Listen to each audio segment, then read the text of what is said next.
డయాబెటీస్కి treatment అనేది అందరిలో ఒకేలా ఉండదు. ఎందుకంటే మన అందరి జీన్స్ డిఫరెంట్గా ఉంటాయి. ఆహారం తీసుకున్నప్పుడు ఒక్కొక్కరి బాడీ ఒక్కొక్కలాగా రెస్పాండ్ అవుతుంది. ఉదాహరణకు కొంతమందికి రైస్ తింటే షుగర్ స్పైక్స్ అవుతాయి, ఇంకొంతమందికి వీట్ అంటే చపాతీ తిన్న షుగర్ స్పైక్ అవుతాయి, ఇంకొంతమందికి మిల్లెట్స్ వల్ల కూడా షుగర్ స్పైక్ అయ్యే అవకాశాలు ఉంటాయి. కానీ షుగర్ వ్యాధిని ట్రీట్ చేసేటప్పుడు అందరిలో మొదటిగా లైఫ్ స్టైల్ చేంజెస్ అనేవి చేస్తాము. లైఫ్ స్టైల్ చేంజెస్ అంటే ఆహారంలో మార్పులు మరియు ఎక్సర్సైజ్ చేయించడం ద్వారా షుగర్ లెవెల్స్ కంట్రోల్ అవుతాయేమో చెక్ చేసి ఒకవేళ అప్పటికి షుగర్ లెవెల్స్ ఎక్కువ ఉన్నాయంటే మెడిసిన్స్ ఇవ్వడం అనేది జరుగుతుంది.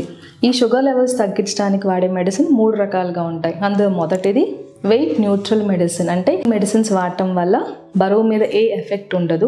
రెండవది వెయిట్ గెయినింగ్ మెడిసిన్, అంటే ఈ మెడిసిన్స్ వాడటం ద్వారా శరీర బరువు పెరిగిపోయే అవకాశాలు ఉంటాయి.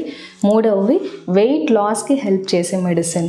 ఈ షుగర్ మెడిసిన్స్ ముఖ్యంగా ఒబెసిటీ అంటే ఊబకాయం, అధిక బరువు ఉన్న వాళ్ళలో ఇవ్వడం అనేది జరుగుతుంది. ఈ బరువు తగ్గించే మెడిసిన్లో ముఖ్యంగా చెప్పుకోవాల్సింది SGLT2 ఇన్హిబిటర్స్ అంటాము. SGLT2 ఇన్హిబిటర్స్ మెడికేషన్స్లో డపాగ్లిఫోజిన్, రెమోగ్లిఫోజిన్, కెనాగ్లిఫోజిన్ వంటివి ఉంటాయి. ఈ టాబ్లెట్స్ అనేది రక్తంలో పెరిగిపోయిన షుగర్ మొత్తాన్ని యూరిన్లోంచి పంపేయడానికి ప్రయత్నిస్తాయి. కాబట్టి క్యాలరిక్ లాస్ మరియు ఫ్లూయిడ్ లాస్ అయిపోయి శరీర బరువు 3 to 4 kgs వరకు తగ్గే అవకాశాలు ఉంటాయి. SGLT2 ఇన్హిబిటర్స్ వాడే వాళ్ళు కొన్ని జాగ్రత్తలు తీసుకోవాలి. శరీరంలో నీటి శాతం తగ్గిపోయే అవకాశం ఉంటుంది కాబట్టి వాటర్ ఎక్కువగా తీసుకోవాలి. షుగర్ అనేది యూరిన్లో నుంచి వెళ్ళిపోతుంది కాబట్టి urinary tract infections, fungal infections వచ్చే ఛాన్సెస్ ఎక్కువగా ఉంటాయి. కొంతమంది పేషెంట్స్లో మేము రిపీటెడ్గా యూరినరీ ట్రాక్ట్ ఇన్ఫెక్షన్స్ చూస్తూ ఉంటాము. టాబ్లెట్స్ వాడుతూ ఉంటారు, యాంటీబయాటిక్స్, సిరప్స్, ఎన్ని మెడిసిన్స్ వాడినా కూడా వాళ్ళకి మళ్ళీ యూరినరీ ఇన్ఫెక్షన్స్ వస్తూ ఉంటాయి. రిపీటెడ్ యూరినరీ ట్రాక్ట్ ఇన్ఫెక్షన్స్ వచ్చే పేషెంట్స్ ప్రిస్క్రిప్షన్లో మనం చెక్ చేస్తే కొంతమందిలో ఈ SGLT2 ఇన్హిబిటర్స్ వాడే వాళ్ళు ఉంటారు. SGLT2 ఇన్హిబిటర్ టాబ్లెట్ తీసుకోవడం వల్ల బరువు తగ్గుతుంది, షుగర్ లెవెల్స్ కంట్రోల్ చేయొచ్చు.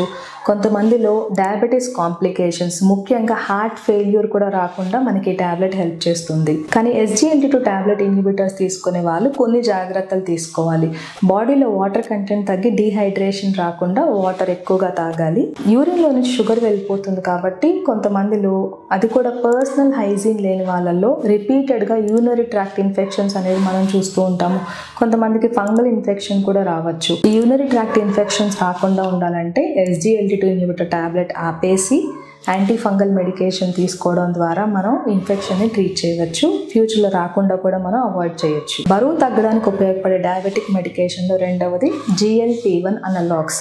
GLP-1 అనలాగ్కి ఉదాహరణ ఎక్సినటైడ్, లిరాగ్లుటైడ్, సిమాగ్లుటైడ్. ఇవి ఇంజెక్షన్ మరియు టాబ్లెట్ ఫామ్లో కూడా ఇప్పుడు అందుబాటులో ఉన్నాయి. GLP-1 అనలాగ్స్ తీసుకున్నప్పుడు రక్తంలో ఇంక్రెటిన్ అనే హార్మోన్ పెరుగుతుంది. ఇంక్రెటిన్ హార్మోన్ ప్యాంక్రియాస్ నుంచి ఇన్సులిన్ విడుదలని పెంచుతుంది, హెపాటిక్ గ్లూకోజ్ అప్టేక్ని పెంచుతుంది. కాబట్టి బ్లడ్ షుగర్ లెవెల్స్ తగ్గిపోతాయి. ఇంక్రెటిన్ హార్మోన్ లెవెల్ పెరగడం వల్ల గ్యాస్ట్రిక్ ఎంప్టీయింగ్ టైం పెరుగుతుంది, అంటే కడుపు ఉబ్బరంగా అనిపించి ఈ పేషెంట్స్లో ఆకలి తగ్గిపోతుంది. కాబట్టి 4 నుంచి 7 kg వరకు బరువు తగ్గుతారు. GLP-1 అనలాగ్ మెడికేషన్ వాడే వాళ్ళలో కొంతమందిలో సైడ్ ఎఫెక్ట్స్ అనేది గమనిస్తూ ఉంటాము. Vomiting sensation, nausea. కాబట్టి అధిక బరువు, ఊబకాయం ఉన్న డయాబెటిక్ పేషెంట్స్ని ఆహారంలో మార్పులు చేసి ఎక్సర్సైజ్ చేయించడం మరియు బరువు తగ్గించే sugar medicines SGLT2 inhibitors, GLP-1 analogues కొంతమందిలో వాడడం ద్వారా మనం వాళ్ళ బరువు తగ్గించి షుగర్ లెవెల్స్ని కంట్రోల్ చేసి కొంతమందిలో డయాబెటీస్ని రివర్స్ చేసే అవకాశాలు కూడా ఉంటాయి.